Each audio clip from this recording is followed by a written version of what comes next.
പ്രിയമുള്ളവരെ, വിശുദ്ധ ബൈബിൾ ഉൽപ്പത്തി മുതൽ വെളിപാട് വരെ നമുക്കൊന്നിച്ച് ഒരു വട്ടമെങ്കിലും വായിച്ച് ധ്യാനിക്കുക എന്ന ഉദ്ദേശത്തോടു കൂടിയാണ് ഈ പോഡ്കാസ്റ്റ് ചെയ്യുന്നത്. ഈ ബൈബിൾ പാരായണത്തിന് നമ്മൾ ഉപയോഗിക്കുന്നത് POC മലയാളം ബൈബിളാണ്. ഓർക്കുക, നാം വചനം വായിക്കുമ്പോൾ ഈശോ വചനമായി നമ്മോടൊപ്പം ഉണ്ടായിരിക്കും. മുടക്കം കൂടാതെ വചനം വായിക്കുന്നത് ഒരു നിയോഗമായി നമുക്കെടുക്കാം. അതിനായി പരിശുദ്ധാത്മാവേ, ഞങ്ങളെ ശക്തിപ്പെടുത്തണമേ എന്ന് പ്രാർത്ഥിക്കാം. അതോടൊപ്പം വചനത്തിലെ വാഗ്ദാനങ്ങൾ ഞങ്ങളിലും ഞങ്ങളുടെ കുടുംബങ്ങളിലും നിറവേറണമേ എന്ന് പ്രാർത്ഥിച്ചുകൊണ്ട് നമുക്ക് ആരംഭിക്കാം. ഇന്ന് നമ്മൾ വായിച്ച് ധ്യാനിക്കുക സംഖ്യയുടെ പുസ്തകം 31 32 അധ്യായങ്ങളാണ്. അധ്യായം 31 മിദിയാനെ നശിപ്പിക്കുന്നു. കർത്താവ് മോശയോട് അരുൾ ചെയ്തു, ഇസ്രായേൽ ജനത്തിനു വേണ്ടി മിദിയാൻകാരോട് പ്രതികാരം ചെയ്യുക. അതിനുശേഷം നീ നിന്റെ പിതാക്കന്മാരോട് ചേരും. മോശ ജനത്തോട് പറഞ്ഞു, മിദിയാൻകാരുടെ മേൽ കർത്താവിന്റെ പ്രതികാരം നടത്താൻ അവർക്കെതിരെ പുറപ്പെടുന്നതിന് നിങ്ങളുടെ യോദ്ധാക്കളെ ഒരുക്കുവിൻ. ഇസ്രായേലിലെ ഓരോ ഗോത്രത്തിലും നിന്ന് 1000 പേരെ വീതം യുദ്ധത്തിന് അയക്കണം. അങ്ങനെ ഇസ്രായേലിയ സഹസ്രങ്ങളിൽ നിന്ന് ഓരോ ഗോത്രത്തിലും നിന്ന് 1000 പേർ വീതം 12000 പേരെ യുദ്ധത്തിന് വേർതിരിച്ചു. മോശ ഓരോ ഗോത്രത്തിലും നിന്ന് 1000 പേർ വീതമുള്ള അവരെ പുരോഹിതനായ എലയാസറിന്റെ മകൻ ഫിനെഹാസിനോടൊപ്പം യുദ്ധത്തിനയച്ചു.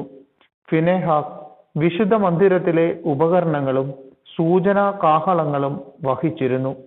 കർത്താവ് മോശയോട് കൽപ്പിച്ചതുപോലെ അവർ മിദിയാൻകാരോട് യുദ്ധം ചെയ്ത് പുരുഷന്മാരെയെല്ലാം കൊന്നൊടുക്കി. അവർ യുദ്ധത്തിൽ വധിച്ചവരുടെ കൂട്ടത്തിൽ ഏവി, രേഖയും, സൂർ, ഹൂർ, റേബ എന്നീ 5 മിദിയാൻ രാജാക്കന്മാരും ഉണ്ടായിരുന്നു. ബയോറിന്റെ മകനായ ബാലാമിനെയും അവർ വാളിനിരയാക്കി. ഇസ്രായേലിയർ മിദിയാൻ സ്ത്രീകളെയും കുഞ്ഞുങ്ങളെയും തടവുകാരാക്കി. കന്നുകാലികളെയും ആട്ടിൻപറ്റങ്ങളെയും സമ്പത്തൊക്കെയും കൊള്ളവസ്തുവായി എടുത്തു. അവർ വസിച്ചിരുന്ന എല്ലാ പട്ടണങ്ങളും താവളങ്ങളും അഗ്നിക്കിരയാക്കി. കൊള്ളവസ്തുക്കളും മനുഷ്യരും മൃഗങ്ങളും അടങ്ങിയ എല്ലാ കവർച്ച മുതലും അവർ എടുത്തു. പിന്നീട് തടവുകാരെ കൊള്ളവസ്തുക്കളോടൊപ്പം ജെറീക്കോയുടെ എതിർവശത്ത് ജോർദാൻ അരികെയുള്ള മൊവാബ സമതലത്തിലെ പാളയത്തിലേക്ക് മോശയുടെയും പുരോഹിതനായ എലയാസറിന്റെയും ഇസ്രായേൽ സമൂഹത്തിന്റെയും അടുക്കലേക്ക് കൊണ്ടുവന്നു. മോശയും പുരോഹിതൻ എലയാസറും സമൂഹ നേതാക്കളും അവരെ എതിരേൽക്കാൻ പാളയത്തിന് പുറത്തേക്ക് ചെന്നു. മോശ യുദ്ധം കഴിഞ്ഞു വന്ന സഹസ്രാധിപന്മാരും ശതാധിപന്മാരുമായ പടത്തലവന്മാരോട് കോപിച്ചു. അവൻ പറഞ്ഞു, നിങ്ങൾ സ്ത്രീകളെയെല്ലാം ജീവനോടെ വച്ചിരിക്കുന്നുവോ? ഇവരാണ് ബാലാമിന്റെ ഉപദേശപ്രകാരം പെയോറിലെ സംഭവത്തിൽ ഇസ്രായേലിയരെ കർത്താവിനെതിരെ തെറ്റു ചെയ്യാൻ പ്രേരിപ്പിച്ചത്. അന്ന് കർത്താവിന്റെ സമൂഹത്തിൽ മഹാമാരിയുണ്ടായി. അതിനാൽ സകല ആൺകുഞ്ഞുങ്ങളെയും പുരുഷനെ അറിഞ്ഞ സ്ത്രീകളെയും വധിക്കുക. എന്നാൽ പുരുഷനെ അറിഞ്ഞിട്ടില്ലാത്ത പെൺകുട്ടികളെ നിങ്ങൾക്കായി ജീവനോടെ സൂക്ഷിച്ചു കൊള്ളുക. നിങ്ങൾ 7 ദിവസം പാളയത്തിന് പുറത്ത് താമസിക്കണം.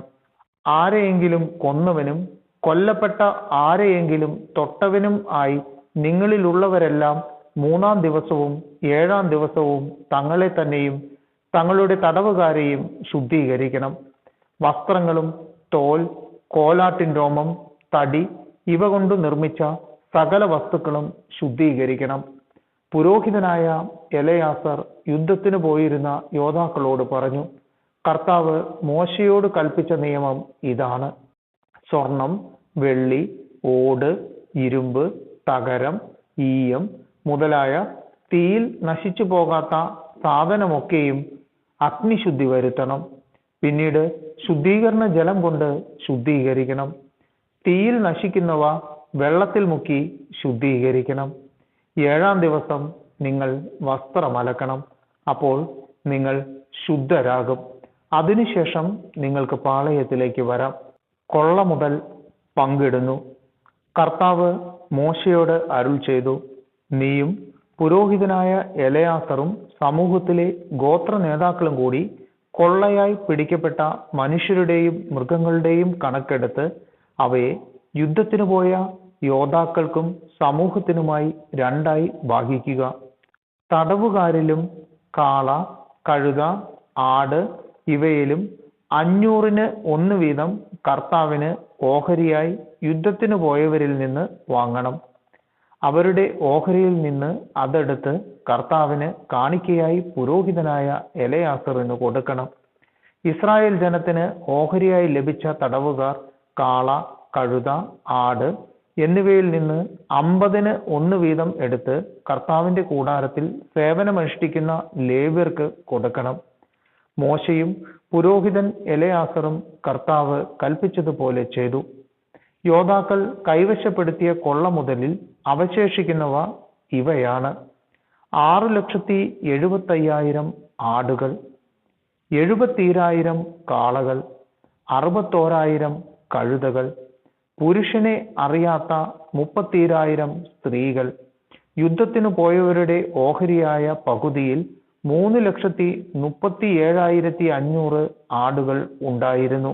അതിൽ കർത്താവിന്റെ ഓഹരി 675, കാളകൾ 36,000, അതിൽ കർത്താവിന്റെ ഓഹരി 72, കഴുതകൾ 30,500, അതിൽ കർത്താവിന്റെ ഓഹരി 61, തടവുകാർ 16,000, അതിൽ കർത്താവിന്റെ ഓഹരി 32. കർത്താവ് കൽപ്പിച്ചതുപോലെ അവിടത്തേക്ക് കാഴ്ച സമർപ്പിക്കുവാനുള്ള ഓഹരി മോശ പുരോഹിതനായ എലയാസറിന് കൊടുത്തു. യുദ്ധത്തിനു പോയവരുടെ ഓഹരിയിൽ പെടാതെ ഇസ്രായേൽ ജനത്തിനുള്ള ഓഹരിയായി മോശ മാറ്റിവെച്ച പകുതിയിൽ 3,37,500 ആടുകളും 36,000 കാളകളും 30,500 കഴുതകളും 16,000 തടവുകാരും ഉണ്ടായിരുന്നു. ഇസ്രായേൽ ജനത്തിനുള്ള ഓഹരിയിൽ നിന്ന് തടവുകാരെയും മൃഗങ്ങളെയും 50-ന് 1 വീതം കർത്താവ് കൽപ്പിച്ചതുപോലെ മോശ അവിടുത്തെ കൂടാരത്തിൽ സേവനമനുഷ്ഠിക്കുന്ന ലേവ്യർക്ക് കൊടുത്തു. പിന്നീട് സൈന്യ സഹസ്രങ്ങളുടെ നായകന്മാരായിരുന്ന സഹസ്രാധിപന്മാരും ശതാധിപന്മാരും മോശയുടെ അടുക്കൽ വന്നു. അവർ അവനോട് പറഞ്ഞു, നിന്റെ ദാസരായ ഞങ്ങൾ ഞങ്ങളുടെ കീഴിലുള്ള യോദ്ധാക്കളെ എണ്ണി നോക്കി, ഒരാളും നഷ്ടപ്പെട്ടിട്ടില്ല. ഓരോരുത്തർക്കും കിട്ടിയ സ്വർണം കൊണ്ടുള്ള തോൾവള, കൈവള, മുദ്രമോതിരം, കർണാഭരണം, മാല എന്നിവ പാപപരിഹാരത്തിന് കർത്താവിന് കാഴ്ചയായി കൊണ്ടുവന്നിരിക്കുന്നു. മോശയും പുരോഹിതൻ എലയാസറും അവരിൽ നിന്ന് സ്വർണ്ണാഭരണങ്ങൾ സ്വീകരിച്ചു. സഹസ്രാധിപന്മാരും ശതാധിപന്മാരും കർത്താവിന് കാഴ്ച സമർപ്പിച്ച സ്വർണം ആകെ 16,750 ഷെക്കൽ ഉണ്ടായിരുന്നു. യോദ്ധാക്കൾ ഓരോരുത്തരും അവരവർക്ക് വേണ്ടി കൊള്ള മുതൽ എടുത്തിരുന്നു. മോശയും പുരോഹിതനായ എലയാസറും കൂടി സഹസ്രാധിപന്മാരിൽ നിന്നും ശതാധിപന്മാരിൽ നിന്നും വാങ്ങിയ സ്വർണം കർത്താവിന്റെ മുമ്പിൽ ഇസ്രായേൽ ജനത്തിനൊരു സ്മാരകമായി സമാഗമ കൂടാരത്തിലേക്ക് കൊണ്ടുപോയി. അധ്യായം 32. ജോർദാന് കിഴക്കുള്ള ഗോത്രങ്ങൾ.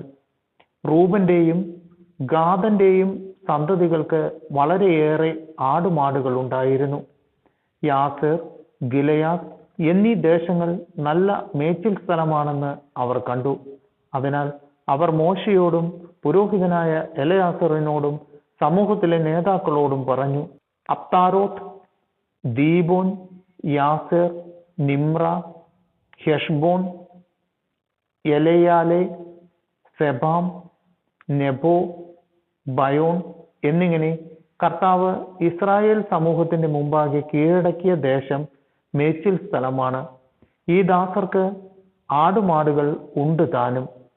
ഞങ്ങളിൽ സംപ്രീതനെങ്കിൽ ഈ പ്രദേശം ഞങ്ങൾക്ക് അവകാശമായി തന്നാലും ഞങ്ങളെ ജോർദാന്റെ മറുകരയിലേക്ക് കൊണ്ടുപോകരുതേ. മോശ ഗാദിന്റെയും റൂബന്റെയും സന്തതികളോട് പറഞ്ഞു, സഹോദരന്മാർ യുദ്ധത്തിന് പോകുമ്പോൾ നിങ്ങൾ ഇവിടെ ഇരിക്കുമോ? കർത്താവ് ഇസ്രായേൽ ജനത്തിന് നൽകിയിരിക്കുന്ന നാട്ടിൽ കടക്കുന്നതിൽ നിങ്ങൾ അവരെ നിരുത്സാഹരാക്കുന്നത് എന്തുകൊണ്ട്? നാട് ഒറ്റുനോക്കാൻ കാദഷ് ബർണയിൽ നിന്ന് നിങ്ങളുടെ പിതാക്കന്മാരെ ഞാൻ അയച്ചപ്പോൾ അവരും ഇപ്രകാരം തന്നെ ചെയ്തു. അവർ എഷ്കോൾ താഴ്വരയോളം ചെന്ന് നാടു കണ്ടതിനു ശേഷം കർത്താവ് ഇസ്രായേൽ ജനത്തിന് നൽകിയിരിക്കുന്ന നാട്ടിലേക്ക് പോകുന്നതിൽ അവരെ നിരുത്സാഹരാക്കി. അന്ന് കർത്താവിന്റെ കോപം ജ്വലിച്ചു. അവിടുന്ന് ശപഥപൂർവം അരുൾ ചെയ്തു, ഈജിപ്തിൽ നിന്ന് പുറപ്പെട്ടവരിൽ 20 അതിനുമേലും വയസ്സുള്ളവരിൽ ആരും അബ്രഹത്തിനും ഇസഹാക്കിനും യാക്കോബിനും ഞാൻ വാഗ്ദാനം ചെയ്ത ഭൂമി കാണുകയില്ല. എന്തുകൊണ്ടെന്നാൽ അവർ എന്നെ പൂർണ്ണമായി അനുസരിച്ചില്ല. എന്നാൽ കെനീസിയക്കാരനായ യെഫുന്നയുടെ മകൻ കാലബും നൂനിന്റെ മകൻ ജോഷുവയും അവിടെ പ്രവേശിക്കും. കാരണം അവർ കർത്താവിനെ പൂർണ്ണമായി അനുസരിച്ചു. കർത്താവിന്റെ കോപം ഇസ്രായേലിനെതിരെ ജ്വലിച്ചു. അവിടുത്തെ മുമ്പിൽ തിന്മ പ്രവർത്തിച്ച തലമുറ നിശേഷം നശിക്കുന്നതുവരെ മരുഭൂമിയിലൂടെ 40 വർഷം അലഞ്ഞു തിരിയാൻ ഇടയാക്കുകയും ചെയ്തു. ഇസ്രായേലിനെതിരെ കർത്താവിന്റെ കോപം ഇനിയും ഉഗ്രമാക്കാൻ തക്കവണ്ണം നിങ്ങളുടെ പിതാക്കന്മാരുടെ സ്ഥാനത്ത് പാപികളുടെ ഗണമായി നിങ്ങൾ ഉയർന്നിരിക്കുന്നു.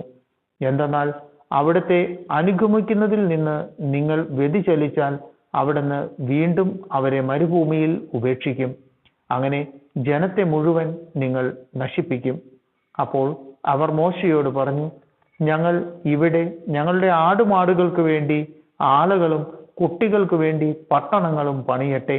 എന്നാൽ ഇസ്രായേൽ ജനത്തെ ലക്ഷ്യത്തിലെത്തിക്കുന്നതുവരെ ഞങ്ങൾ ആയുധമേന്തി യുദ്ധത്തിനൊരുങ്ങി അവർക്ക് മുമ്പേ പോകാം.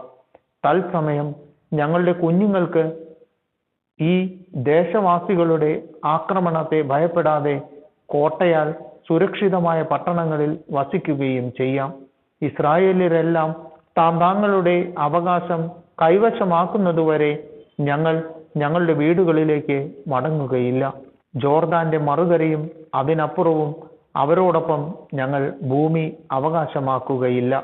കിഴക്ക് ജോർദാനിക്കരെ ഞങ്ങൾക്ക് അവകാശം ലഭിച്ചിട്ടുണ്ടല്ലോ. മോശ പറഞ്ഞു, കർത്താവിന്റെ മുമ്പിൽ യുദ്ധത്തിന് പോകാൻ ആയുധവുമണിഞ്ഞ് അവിടുന്ന് ശത്രുക്കളെയെല്ലാം ഓടിച്ച് ദേശം കീഴടക്കുന്നതുവരെ നിങ്ങൾ യുദ്ധശേഷിയുള്ളവരെല്ലാം അവിടുത്തെ മുമ്പിൽ ജോർദാന്റെ മറുകരയിലേക്ക് പോകുമെങ്കിൽ ദേശം കർത്താവിന്റെ മുമ്പിൽ കീഴടങ്ങി കഴിയുമ്പോൾ നിങ്ങൾക്ക് മടങ്ങിപ്പോകാം. അപ്പോൾ നിങ്ങൾ കർത്താവിന്റെയും ഇസ്രായേലിന്റെയും മുമ്പിൽ കുറ്റമില്ലാത്തവരായിരിക്കും. ഈ ദേശം കർത്താവിന്റെ മുമ്പിൽ നിങ്ങളുടെ അവകാശമായിരിക്കുകയും ചെയ്യും. അങ്ങനെ ചെയ്യുന്നില്ലെങ്കിൽ കർത്താവിനെതിരായി നിങ്ങൾ പാപം ചെയ്യും. നിങ്ങളുടെ പാപം നിങ്ങളെ വേട്ടയാടുമെന്ന് അറിഞ്ഞുകൊള്ളുക. നിങ്ങളുടെ കുട്ടികൾക്കായി പട്ടണങ്ങളും ആടുകൾക്ക് ആലകളും പണിയുവിൻ. നിങ്ങൾ ചെയ്ത വാഗ്ദാനം നിറവേറ്റുകയും വേണം. ഗാദിന്റെയും റൂബന്റെയും ഗോത്രങ്ങൾ മോശയോട് പറഞ്ഞു, അങ്ങ് കൽപ്പിക്കുന്നത് പോലെ ഈ ദാസന്മാർ ചെയ്തു കൊള്ളാം. ഞങ്ങളുടെ കുട്ടികളും ഭാര്യമാരും ആടുമാടുകളും ഗിലെയാദിലെ പട്ടണങ്ങളിൽ തങ്ങട്ടെ. ഈ ദാസന്മാർ അങ്ങ് കൽപ്പിക്കുന്നത് പോലെ ആയുധമേന്തി യുദ്ധത്തിനായി കർത്താവിന്റെ മുമ്പിൽ പോകാം. മോശ അവരെക്കുറിച്ച് പുരോഹിതനായ എലയാസറിനോടും നൂനിന്റെ പുത്രൻ ജോഷുവയോടും ഇസ്രായേൽ ഗോത്രങ്ങളുടെ ശ്രേഷ്ഠന്മാരോടും പറഞ്ഞു.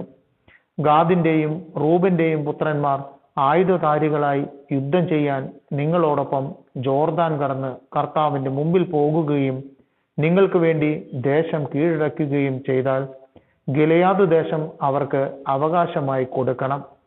എന്നാൽ അവർ നിങ്ങളോടൊപ്പം യുദ്ധസന്നദ്ധരായി വരുന്നില്ലെങ്കിൽ കാനാൻ ദേശത്ത് നിങ്ങളുടെ ഇടയിൽ ആയിരിക്കട്ടെ അവർക്ക് അവകാശം.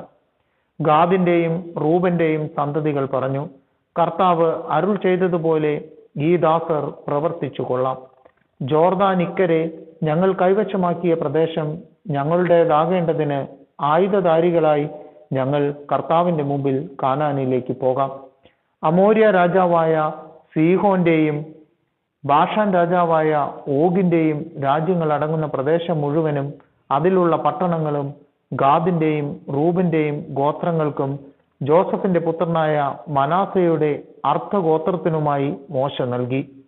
ഗാദിന്റെ ഗോത്രക്കാർ ദീബോൻ, അത്താരോത്ത്, അരോവർ, അത്രോത്ത്, ഷോഫാൻ, യാസർ, യോഗ്ബഹ, ബേത് നിമ്ര, ബേത് ഹാരൻ എന്നീ പട്ടണങ്ങളും ആടുകൾക്കുള്ള ആലകളും പണിതു. പട്ടണങ്ങൾ മതിലുകെട്ടി ഉറപ്പിച്ചു.